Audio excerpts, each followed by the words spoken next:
All right, people, we are live wherever you watch your internet programs, and holy schmoly, today is a day. It is a day that will live in infamy or fummy, depending on what position you're in. Obviously, the Roe v. Wade decision was just announced, so we are adding that to the docket of today's Friday panel extravaganza. And joining me are President of the Brownstone Institute, Jeffrey A. Tucker, Senior Fellow at the Claremont Institute, Dave Reaboi, and Editor-in-Chief of the Post-Millennial, Libby Emmons. Jeffrey, Dave, Libby, welcome to the Rubin Report.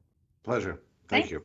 All right. First off, before we get into anything here, I have to tell you, because of this Roe v. Wade thing, I walk into the studio today and sitting on my desk, one of my guys printed this out for me and just left it on my desk. There is Clarence Thomas. Today is obviously a very good day for him and people that like him. Yesterday was his birthday, so it almost happened on his birthday. But we got to start with Roe v. Wade being reversed. Got a little something from Town Hall to kick us off here. Breaking, the Supreme Court has overturned Roe v. Wade, returning abortion law to the states. And Libby, since you're joining us today, we often source the Post-Millennial, but we did it for you today. The Supreme Court on Wednesday released a ruling in the case of Dobbs versus Jackson. Oh, right, Friday. Why does that say Wednesday? That's an error on Post-Millennial. We just copied and pasted it. Yeah. We just copy and pasted. The Supreme Court on Friday released a ruling in the case of Dobbs versus Jackson Women's Health Organization. They have overturned Roe v. Wade, which legalized abortion at the federal level. At issue in the case was whether all restrictions to abortion prior to viability are constitutional or not. The decision, a draft of which was leaked in late April, essentially overturns the landmark 1973 ruling in Roe v. Wade that federally legalized abortion. Now, the decision on whether or not abortion is legal returns to the states. So broadly speaking, I think we're all somewhat like-minded on this in that we're states' rights people. We don't like government overreach, and we do like personal choice. Jeffrey, I want to start with you here, since I know that so much of what I just said there is in your pedigree, it's in your blood. I sense you look at this as a good day. I'm glad it came out this summer rather than waiting closer to the election. My own prediction is that this whole thing is going to be not a big existential threat to privacy and human rights and everything else. All it does is devolve it to the states, and the states that have liberal laws now will continue to have liberal laws. Those that have tighter laws will continue to have tighter laws. It takes the battle back to the states, and I think everybody's going to calm down pretty soon. I would give it in 2 months, we'll realize that it's not the end of the world. The decision is right, and we can put this as a national issue behind us, and I will be very relieved for that. Wait, Jeffrey, are you telling me you're not predicting a summer of peace and tranquility when the riots are coming and they're burning cities down and CNN is telling us that it's all in the name of tolerance and diversity? Yeah, I don't believe any of that that's going to happen. I think it's a little bit of, but the shock already happened with the leak, right? I mean, that already went through about 48 hours of freak out, and there'll be more of that in light of this decision. But I think everything's going to calm down, and people realize that it's a state level battle. The battle will continue in every state, and things will settle down, and we'll go back to the system should have had from the very beginning. This whole issue should have been regulated by the states according to the constitutional structure. It was inevitable, if we have a Supreme Court that takes the Constitution seriously, that at some point Roe v. Wade was going to be overturned. And that's in the name of social peace. This is the right way. I think it should have happened a very long time ago. And as I say, I think we're going to have a patchwork of laws all over the country. And fortunately, the thing that's vexed us for all these decades, which is this national abortion rights struggle, can just go to the states, and you can pick your state, and some will have liberal laws, some tighter, and we'll move on as a country. That's the way the American system is supposed to function, and I think we're going to find that we're okay with it. I think people on all sides are going to be okay with it. Right. I'm going to disagree. Go ahead, Dave. Disagree. Let's go. Yeah, I totally got to disagree with Jeffrey. Look, I mean, I completely agree with you in terms of where we should be as a country.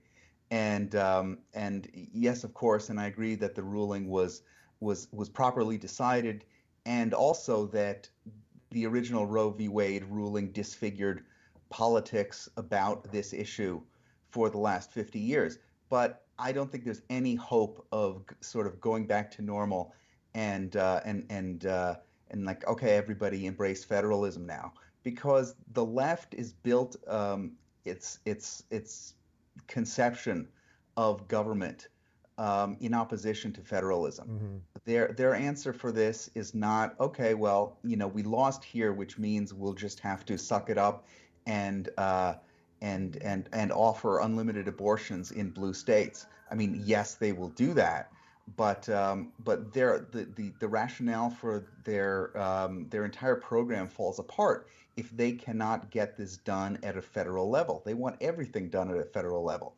So I think what's going to happen now is the rhetoric is going to be dialed up, because they understand their activist base is smart enough, or at least the Democrats in power, let's say, are smart enough to understand that this isn't about abortion as much as it's about their entire suite of issues, and really the way they wield power, the way they conceive of their wielding of power through the administrative state. So I think what's going to happen now is they're going to go full bore to try to pack the court, in addition to all kinds of administrative, fixes, as you suggested on the state and local level. But they're going to be putting up a fight everywhere. There's no shortage of money. I think lefty nonprofits and PACs and sort of all this stuff, even dark money groups, which the left has, everybody's going to be positioned to push this, because I think they understand exactly how much of a threat this is to their entire program. So it's interesting. It's interesting because I sense, before Libby jumps in, I sense we're all probably in agreement on the idea that there was no federally constitutional guaranteed right to an abortion. It's simply not in the Constitution. So I think most people can understand that, regardless of whether you have a personal feeling that you should allow abortions for a certain period of time or not. What you guys are differing on is now how the left basically will react. So Libby, it's funny to me in a weird way, because the states were already doing vastly different things on abortion. Texas already had 6-week limit.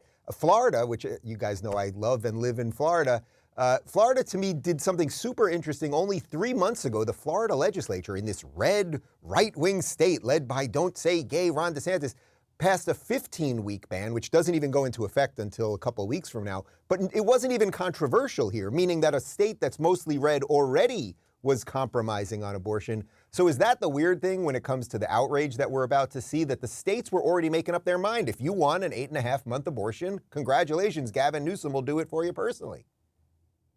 Well, I think what we're going to see this summer, I think we're going to see radical, unhinged leftist feminists going out there and trying to burn stuff down. I don't think it's going to matter to them that you can get an abortion in some states and not in other states. They're going to see this as a racist, white, cis heteronormative assault on freedoms and trans rights and women's rights and every kind of conceivable thing that they can come up with. They've already threatened it. We've seen it with that group Jane's Revenge, the leaderless pro-abortion militant activist group that's, started fires and put graffiti all over the place. We've seen this, and they are poised and ready for another summer of rage.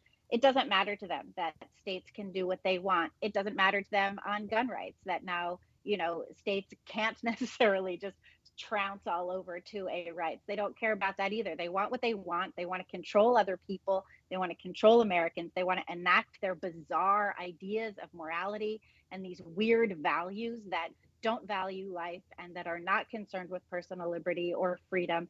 And that's what we're going to see. We're going to see crazy people running around in the streets all summer thinking that they have a right to destroy things just because things didn't go their way at the federal level. So Jeffrey, since Dave and Libby are pretty much in agreement on that, and I kind of feel that too, that the left, they just want power. They don't have enough voices that could calmly explain to the radical base, hey, this isn't about taking away abortion. It's just about the states thing, all of that. Since they don't have that, my personal feeling is, yes, this is obviously going to lead to a summer of, tolerant violence. Why do you not think that that's going to happen? Do you think that because the Well, leak may have released enough air on it already or something? yeah, something like that. I think the only difference is here is, and I'm really speaking about the average person. Many people have decided to stop supporting the Democrats, obviously, and the left because of the insanity of the Biden administration. I just don't believe this is going to make the kind of margin of difference at the polls that's really going to matter. Yes, the organizations are going to use it to raise money. The Democrats are already doing that.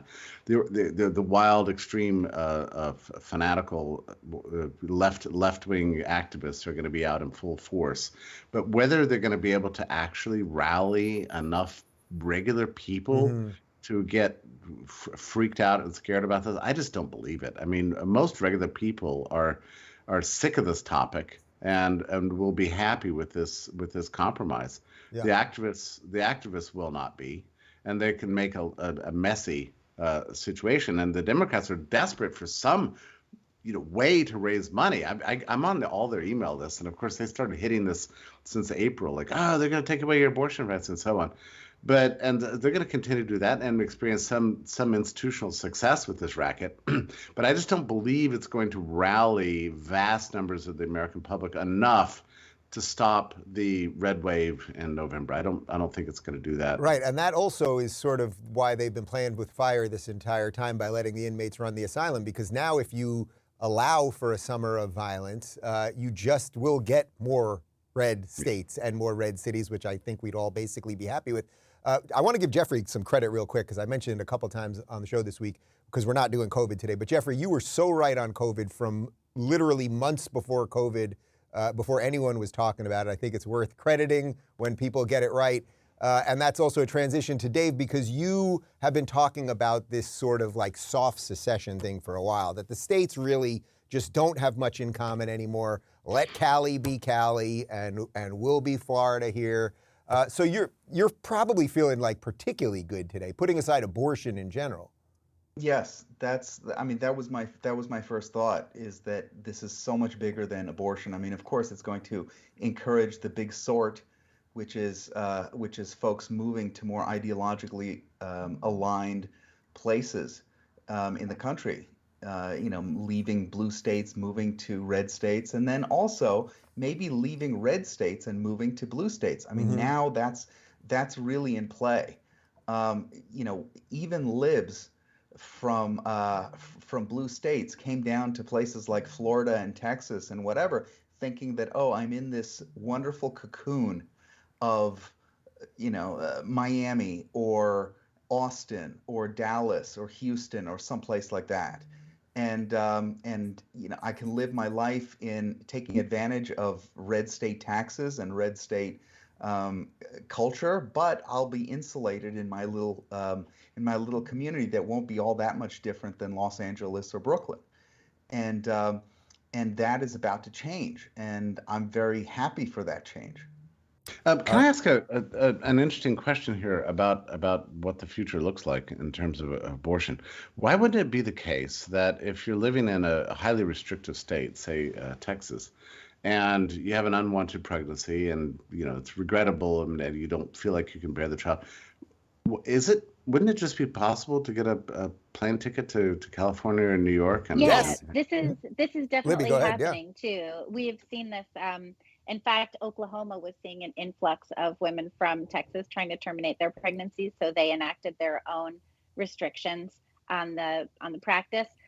We've seen women from Texas flying off to Colorado, which has declared itself an abortion sanctuary state, or to New Mexico. California has promised not only to allow out-of-state abortions, but to fund the travel for women to come to that state and terminate their pregnancies. We've seen Verizon, I think, and a number of other companies, Citibank, I think, also saying that they would fund the travel for women employees to go terminate their pregnancies. Now, at this point, these are women with jobs and really good healthcare plans. So it's kind of confusing as to why they wouldn't want to say yes to motherhood, which is literally the greatest thing on earth ever, as I can testify. Personally, New York also is launching its own program, I believe, to help women come in from other states and, terminate their pregnancies as well. So, yeah, we are going to see that shift. I'd also just like to say to Dave's point, hey, conservatives, come move to New York. Let's take it over. Let's create a real counterculture here and vote conservative. Yeah, the ship has sailed, sister. I'm with Reaboi here in Florida now. One other come point. Take New York. One other point to your question, Jeffrey, is that, I think clearly, as Libby's saying, the blue states will fund some of this, and there'll be, Barbara Streisand and Rosie O'Donnell can fund all the abortions they want. I suspect after 6 months of funding abortions for young, poor Black and Latino girls in Texas to get their abortions, bus them into Cali to get an abortion, I suspect after about 6 months of that, the optics are going to look pretty bad, and that'll come to a close pretty quickly. Well, it looks like a genocide. I mean, it looks like a genocide against Black babies in this country. If I've said this, I know that a lot of people have said this, if Black lives really mattered, we would let Black women know that they can create families, they can be mothers, they can be supported socially and in society and pursue this course. Why are we so opposed to Black women becoming mothers in this country? But aren't there other medical procedures that people leave their own states to get? I mean, I don't know, but I mean, there's probably, if you got a weird kind of cancer and you hear that, the best doctor on this is in Wyoming, so you've just got to get there. Don't you just take a ticket and go there? Isn't that sort of normal? I mean, why can't abortion be considered something similar? I mean, freedom, because you have a lot of crazy feminists who are opposed to that idea. And we've seen there are states where you can get abortions all through the entire 9 months. I was reading an account on Twitter of a woman who terminated her pregnancy literally at 7 months. At 7 months is infanticide. There's just no way around that.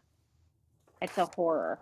My guys are giving me a stat right now. So apparently in 2013, so it's 9 years ago, but this still will illustrate something, more Black children were aborted than born in New York. 2013. Yeah, that sounds about right. That tells you that's where we're at. Probably true in Florida too.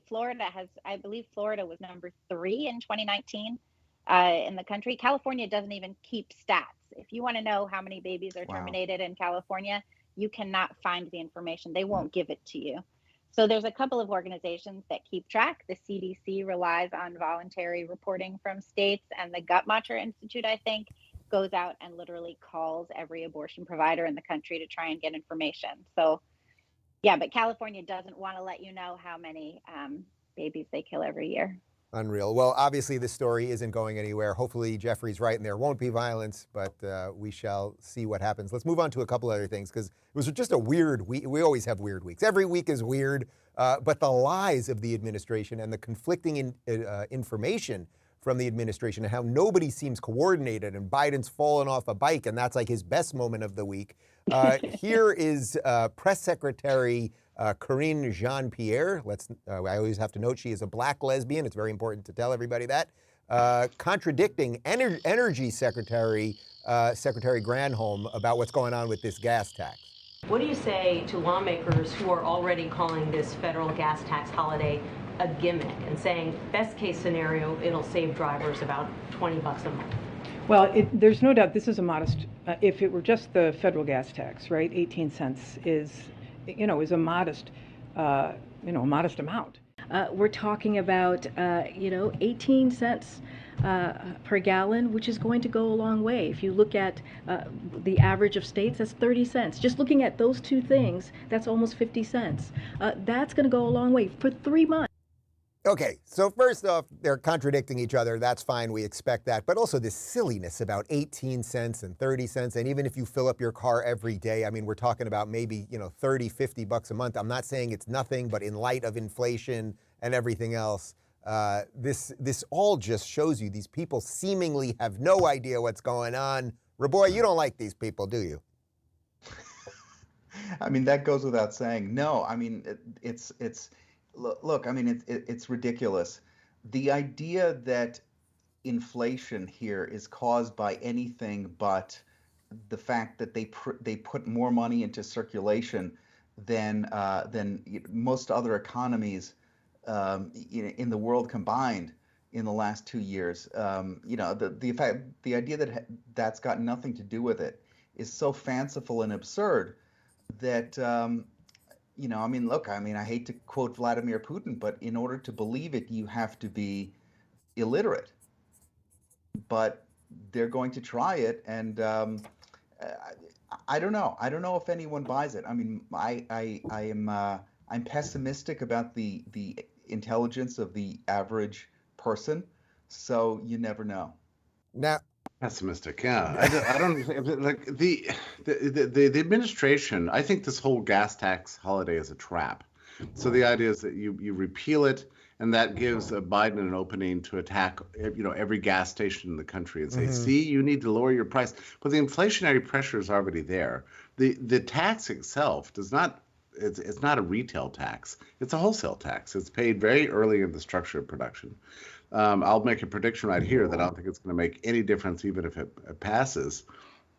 But it'll allow the administration to claim that the energy companies and the oil companies, the gas company retailers have somehow pocketed the tax cut, and that'll provide an opening for them to do all sorts of attacks and accusing the sellers of gouging. So I think the whole thing is just a big trap, and it does illustrate just how the level of economic ignorance from this, or just sheer lies from this administration is shocking. They don't understand price formation.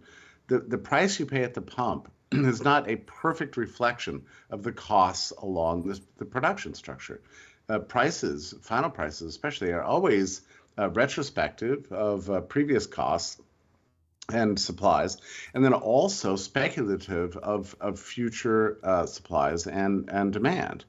And so you have an administration demanding lower gas prices. At the same time, they're waging an unrelenting rhetorical and regulatory war on fossil fuels and anything other than, as Janet Yellen says, the wind and the sun. Those are good kinds of energy, which constitutes about 14% of American energy consumption. And the rest is evil, and they want to get rid of it. So you cannot inspire more production and lower prices under these conditions. It's a war on energy and enterprise, and it's outrageous. And it's hardly a surprise it's going to lead to more pressure from two directions. One, monetary, as David says, but also the supply constraints and refining capacity is very intense right now. And by the way, they're fully admitting that they are waging that war. They're not even hiding that they are waging that war. They're telling us they're waging that war. And also, to me, it seems if you really wanted to put a little more money in people's pocket, instead of, say, a 3-month federal gas tax holiday that's going to save, 18 cents a gallon. I know I'm a radical, crazy freedom extremist, but how about a, 1% tax cut across the board on your federal taxes? How come that isn't something they could think about? Maybe we'll just take a tiny bit less money from you. Libby, before I throw to you, you guys may remember this Barack Obama guy. Does he ring a bell? Does that name sound like something? In 2008, he said that gas tax holidays were complete nonsense. I know that we're having a debate right now about the gas tax holiday. I know how brutal this is on folks right now, and I know they need relief, which is why I've offered a middle-class tax cut for every American, $1,000 for working families, so that they can deal not only with rising gas prices, but rising health care costs and rising grocery costs. But for us to suggest that 30 cents a day for 3 months is real relief, that's a real energy policy, means that we are not tackling the problem that has to be tackled. Man, if Joe Biden had any clue what was going on, he would not be happy hearing that from Barack Obama, who he ended up being VP for. Libby, Obama 2008, making a lot of sense. That's when it was going to save you 30 cents a gallon. Now we're only at 18 cents a gallon. Yeah, but what we see with this administration consistently with regard to energy and resources, as well as all of the other things from, abortion and trans rights and whatever else, we see a desire on their part to remake American society and remake the American economy to fit their utopian ideal of what they think we should be doing. They don't care about average American people. They don't care about how we're going to feed our families. They don't care about how we're going to fill our tanks or drive around or lead our lives in the independent and individualistic ways that we would prefer to. No, instead, they want us to rely on their own ideas of what they believe is appropriate, whether it's the sun and the wind, or whatever else, the electric vehicles that actually run on coal power, and they refuse to actually admit that that's what's going on. Our grid can't handle this stuff. And they've also been waging a war against nuclear energy, which is profoundly stupid, since nuclear energy is clean, efficient, and effective, and could do an awful lot in order to power and shape our economy. But no, they have this absurd moral view, and they just want us to do what they say. And I'm so sick of it. I hate it so much. Libby, you're giving me answers to a problem, but you're forgetting about some other guy across the world who we have to blame for all of our problems. We even have video of somebody blaming that guy. Video. And let's remember how we got here. Putin invaded Ukraine. Putin invaded Ukraine with 100,000 forces. So for all those Republicans in Congress criticizing me today for high gas prices in America, are you now saying we were wrong to support Ukraine? Are you saying we were wrong to stand up to Putin? Are you saying that we would rather have lower gas prices in America and Putin's iron fist in Europe? All right. First off, yes, I think a lot of people are saying that. Number two, gas, as we've covered here many times, was up already over $1 a gallon before Putin went into Ukraine, et cetera, et cetera. Dave, it's pretty good to have somebody you can blame for all of your problems. I mean, I thought the job of a president was that, other guys do bad stuff and you're supposed to respond in kind, not just blame them for all of your problems. Yeah, I mean, it's ridiculous. We see that it's ridiculous, but it's a continuation of what seemed to work out pretty well for the Democrats for the last 5-6 years, which is just Putin is the boogeyman. And if you were a Democrat strategist, one of the smart things to do would be to pin negative news and all your bad things on the guy that you just spent 5 years fulminating against.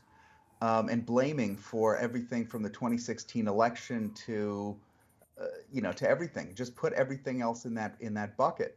And it seems to me like the Democrat electorate has thus far accepted it.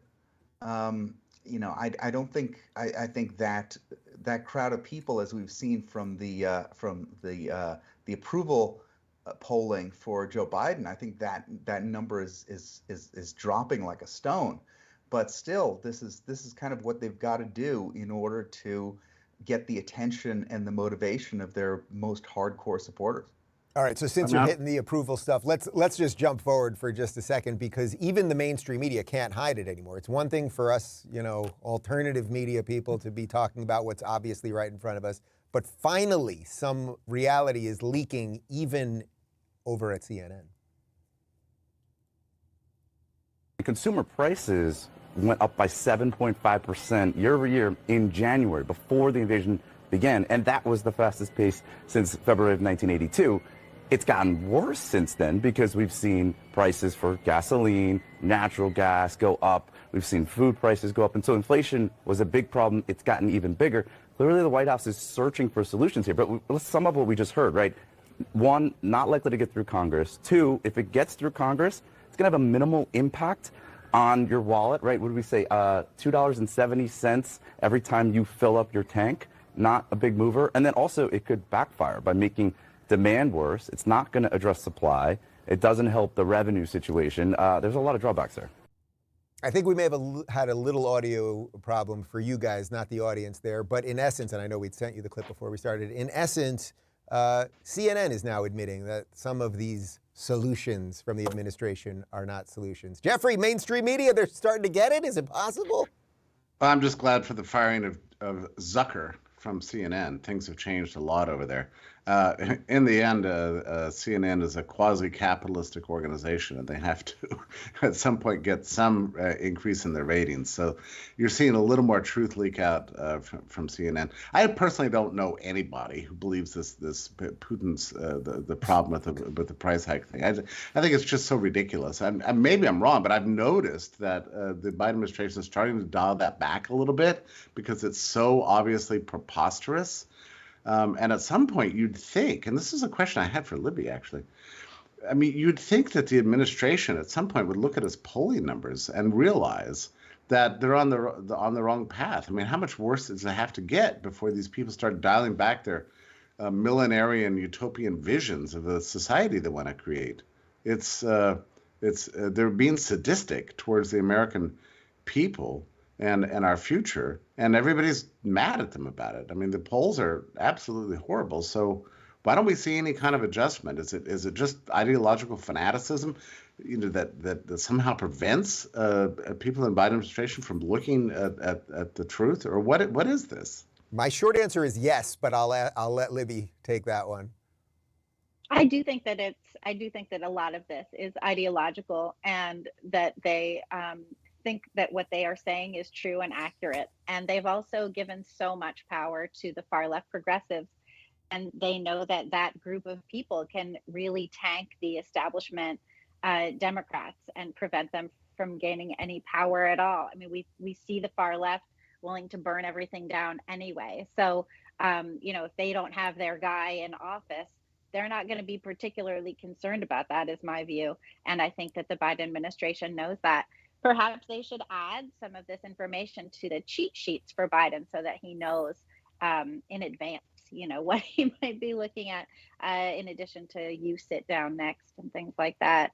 In all caps. Yeah, you in all caps. I found that really rather shocking myself, that this is what they were doing. But every time Biden says that he wants to rebuild the economy from the bottom up and the middle out, what he means is from the top down with a big vice and a big grip. He's saying the opposite of what he means. And every time he blames Putin in every one of those speeches where he's blaming Putin for his own complete and total failures, he also blames Trump. Trump's been out of office for a long time now, and it's unclear that the whole Democratic establishment is going to be able to prevent him from running again. So, yeah, I think he's just really in a bad spot, and he's doing a terrible job, and everyone knows it. But for some reason, maybe no one's telling him. And everything is destined to get worse. From all the data I'm looking at, whether it's the impending recession or the inflationary trajectory, which is going to intensify over time, we're going to be solidly in a stagflationary environment as we approach November, and nobody's going to be able to deny it or fix it. And the administration's not going to change its rhetoric and its outlook, which is just this sort of nonstop war on the spirit of enterprise, and blaming everybody else for all the things that they actually caused. But if you look at the disasters from the inflation and the impending recession, everything, it almost dates from the date of the inauguration itself. I mean, it's so bad. And I do think that a lot of the problems date further back in time. There's no question about that. But just if you just want to line up the calendar with the disasters that we're facing right now, it really does date from the Biden administration. I don't see how they can avoid the culpability for this thing. And also, I think you're right, Libby. There's very little chance they can change their outlook. I mean, is the Biden administration suddenly going to be in favor of free enterprise and sound money? I mean, I don't think so. Guys, so on a Jeffrey, please. Jeffrey, please, you have to have a little hope. Remember Janet Yellen just a week or two ago at that hearing about inflation and the recession said she hopes that we don't hit a recession. So, if you just believe, then maybe something will happen. But you're actually giving me a perfect segue, because it's been just disaster after disaster.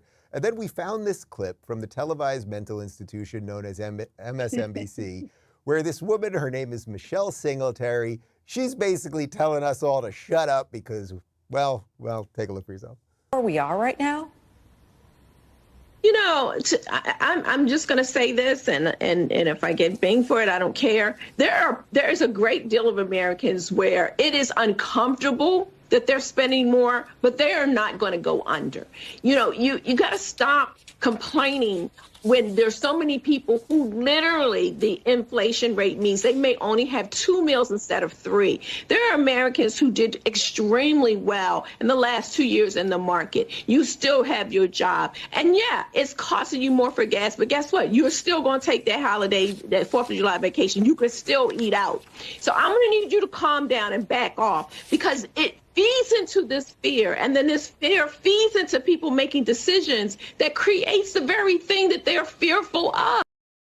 If there was ever a clip that perfectly illustrates why everyone sort of hates progressives at this point, that sort of holier than thou, you have to do this. If it's not directly affecting you, then you better shut up and don't talk about our guy who's in charge right now. Man, it's Libby, it's the whole thing related to media and reality versus what they want to show us, right? Yeah, and she's also saying, don't fight for people who are struggling more than you. Which is supposed to be their whole thing. Isn't that their gig? Which is their whole thing. What happened to, using your privilege to fight for people who have less privilege? No, apparently not for this woman. So basically everything she's saying is actually anathema to her entire program, which is help people who are doing worse than you. But now she's saying, don't help people who are doing worse than you, because they're doing worse than you. So why would you want to call attention to that? And why would you want to call attention to the struggle? Exactly right. I mean, the rich are fine with inflation. I mean, Chanel handbags just went up 60%, and they're increasing in sales. It's like the sort of the next level luxury good, And so it's fine for the rich. Are fine. The inflation creams the poor and the middle class. It's a disaster, and really is theft of their time and their labor and their property, and people absolutely despise it. It really does represent a transfer of wealth from the poor and the middle class, from the very poor all the way up to the high bourgeoisie, up to the most elite sectors of society in the administrative state and the very, very well-to-do who don't feel inflation at all. That's what inflation represents, and that's why people despise it. Sorry, go ahead. No, and we just saw in COVID, so much of the wealth transfer, right? So much of the depletion of the wages of the working class and the increase in the, pocketbooks of the incredibly wealthy. And now the administration is just continuing that trend. And we're now supposed to look the other way. Now we're not supposed to care that poor people are having a tough time. Groceries in New York City, obviously, and everywhere are skyrocketing. We see this all the time. I personally just buy way less stuff that my kid wants, I'm just like, nope, we're not getting that. And left is to do intermittent fasting. Right. Well, look. Yeah, to uphold the religion of the Biden administration, not for any reasonable moral standard. Dave, go ahead. I mean, the other thing is that if you notice what she's saying shut up. She's got no answer. She's not even concerned with, right. Okay, how do we solve this? This is a thing that must be solved. How do we solve it? That's not on the menu, and frankly, it's really telling, because it's never been on the menu for the left. How do we solve this this wealth issue, or how do we solve this cost of living issue? Is never what they care about.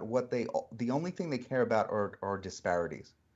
And sort of managing those disparities, whether it be turning up the heat in terms of the the getting the poor to hate the rich, or in terms like this, where she's just trying to say, just shut up and lay low, because this economy is being transformed.